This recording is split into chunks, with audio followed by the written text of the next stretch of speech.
তবে এটার processor MediaTek Helio G85 হলে কিন্তু আরো তুখর পারফরমেন্স দিতে পারত। বাট একই সময়ে লঞ্চ হওয়া অন্যান্য ব্র্যান্ডের দিকে যদি খেয়াল করি, যেমন সিম্ফনি Z60 প্লাস, সেটাতে কিন্তু 5 হোল কাট আউট ডিসপ্লে ব্যবহার করা হয়েছে।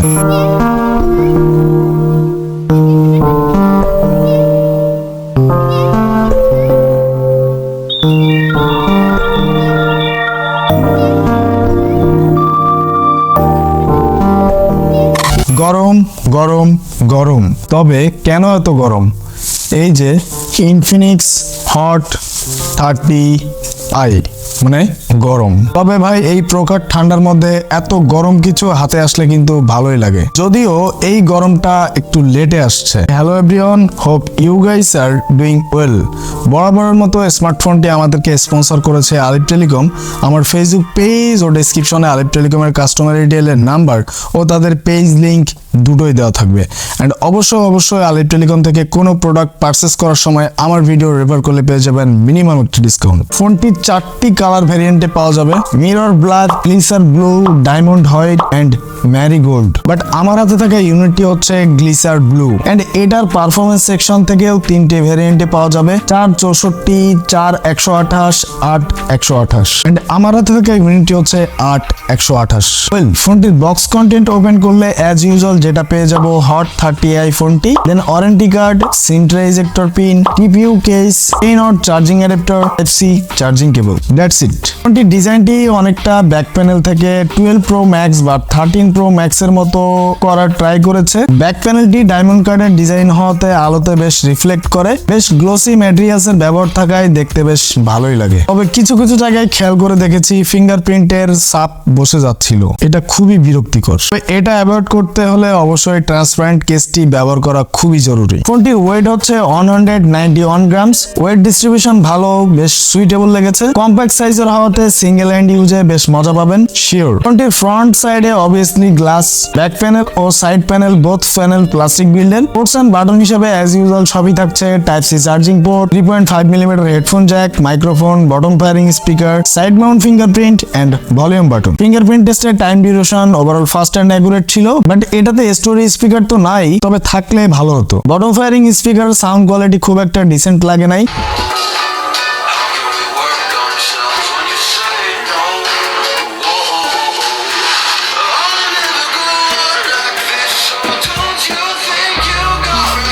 স্টিলের কলসে বাড়ি দিলে যেমন লাগে শুনতে, ঠিক তেমনই। আই হোপ ইনফিনিক্স তাদের নেক্সট স্মার্টফোন গুলোতে সাউন্ড কোয়ালিটির দিকে একটু নজর দিবে। ফোনটিতে ইউ-নটস ডিসপ্লে ব্যবহার করা হয়েছে এন্ড এটাতে 6.56 ইঞ্চ ডিসপ্লে ব্যবহার করা হয়েছে। বাট একই সময়ে লঞ্চ হওয়া অন্যান্য ব্র্যান্ডের দিকে যদি খেয়াল করি, যেমন সিম্ফনি Z60 প্লাস, সেটাতে কিন্তু 5 হোল কাট আউট ডিসপ্লে ব্যবহার করা হয়েছে। সো সেক্ষেত্রে কিন্তু আমরা হট 30iও কিন্তু ওরকম কিছু একটা আশাবাদী ছিলাম। ডিসপ্লেটি IPS HD plus resolution display, 90 hertz refresh rate দিতে পারে। এটার ডিসপ্লে থেকে হাইয়েস্ট 500 নিটস মানে 500 নিটস পিক ব্রাইটনেস দিতে পারে। ইনডোর ইউজে বা শ্যাডো এরিয়াতে বা রাতে ডিসপ্লেটি বেশ ভিজিবল ছিল, বাট ডিপ সানলাইটে কিছুটা মানে বেশ প্যারা খেতে হবে। বাট এটা অ্যাজ ইউজুয়াল এই সেগমেন্টের সব ফোনে কিন্তু সেম আউটপুট পেয়ে থাকছি। সো এই জায়গাটাতে আসলে কোনোভাবেই ক্লেম করা যাচ্ছে না। কন্টেন্ট টসিং এক্সপিরিয়েন্স বেশ ডিসেন্ট ছিল।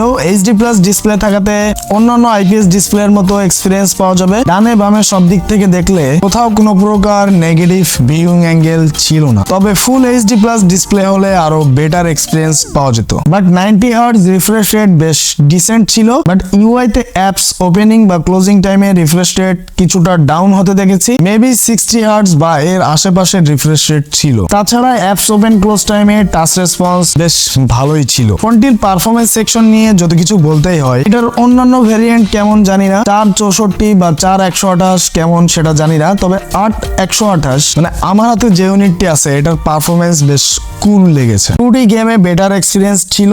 তাছাড়া ফ্রি ফায়ার টেস্টে গ্রাফিক্সে কিছুটা ঘাটতি লক্ষ্য করেছি, তবে পারফরমেন্স ডিসেন্ট লেভেলের ছিল। বরাবরের মতো অ্যাসফল্ট 9 টেস্ট করেছি, পারফরমেন্সকে ভালোর কাতারে রাখা যায়। বাট ওই যে গ্রাফিক্স সেকশন থেকে আবার কালার এক্সপিরিয়েন্সও বেশ ডাউন হতে দেখেছি। অ্যাজ ইউজুয়াল 2D গেম বা মিড গ্রাফিক্স এর গেমগুলোর পারফরমেন্স বেশ ভালোই ছিল। ফোনটিতে অপারেটিং সিস্টেমে রান করতেছে Android version 12 XOC 10.6 MediaTek Helio G37 12 ন্যানোমিটারের চিপসেট অক্টা-কোর প্রসেসর এন্ড এটা আপ টু 2.3 গিগাহার্টজ পর্যন্ত পাওয়ার বুস্ট করতে পারে। জিপিইউ সেকশনে থাকতেছে পাওয়ার VR G8320, তবে এটার প্রসেসর মিডিয়াটেক হেলিও G85 হলে কিন্তু আরো তুখর পারফরমেন্স দিতে পারতো। এনিওয়েজ ফোনটির রেয়ার প্যানেলে থাকা মেইন সেন্সরে ব্যবহার করা হয়েছে 50 megapixel and 0.8 megapixel secondary camera and এই ছোট্ট ক্যামেরা মডিউলের মাঝখানে ব্যবহার করা হয়েছে ছোট্ট ফ্ল্যাশ লাইট। 50 মেগাপিক্সেলের মেইন ক্যামেরা থেকে তোলা ছবিগুলো বেশ শার্প ও ভিজিবল ছিল। ছবির মধ্যে কন্ট্রাস্ট বেশ ভালো ধরে রাখার চেষ্টা করে। ডিটেইলে কিছুটা ঘাটতি থাকলেও স্যাচুরেশনের মাত্রা ঠিকঠাক থাকাতে দেখতে বেশ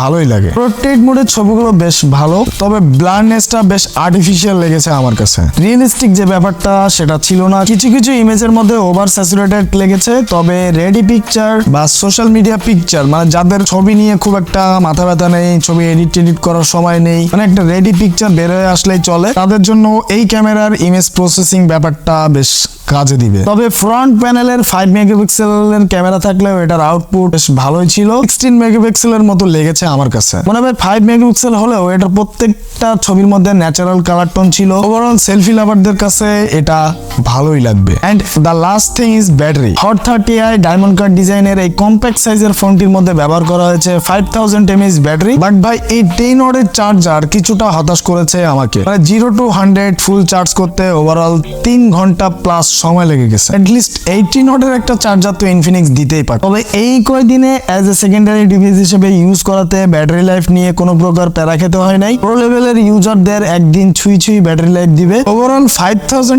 mAh ব্যাটারির সাথে যদি একটা 18 ওয়াটের চার্জার থাকতো তাহলে কিন্তু একটা বেস্ট কম্বো হতে পারতো। এই ছিল ইনফিনিক্স হট 30i নিয়ে যত কথা। ভিডিওটি এখানে শেষ হচ্ছে। ভিডিওটি যদি ভালো লেগে থাকে তাহলে অবশ্যই ভিডিওতে একটা লাইক দিয়ে যাবেন এন্ড আপনার পার্সোনাল অপিনিয়ন থেকে ভিডিওতে একটা কমেন্ট করে যাবেন। এন্ড আমার নেক্সট ভিডিওগুলো পেতে হলে কিন্তু অবশ্যই আমার চ্যানেলটা সাবস্ক্রাইব করে আমাকে উৎসাহ দিয়ে যেতে হবে। তো এই পর্যন্তই শেষ। সবাই ভালো থাকবেন, সবাই খুব বেশি ভালো থাকবেন। আল্লাহ হাফেজ, বাই বাই।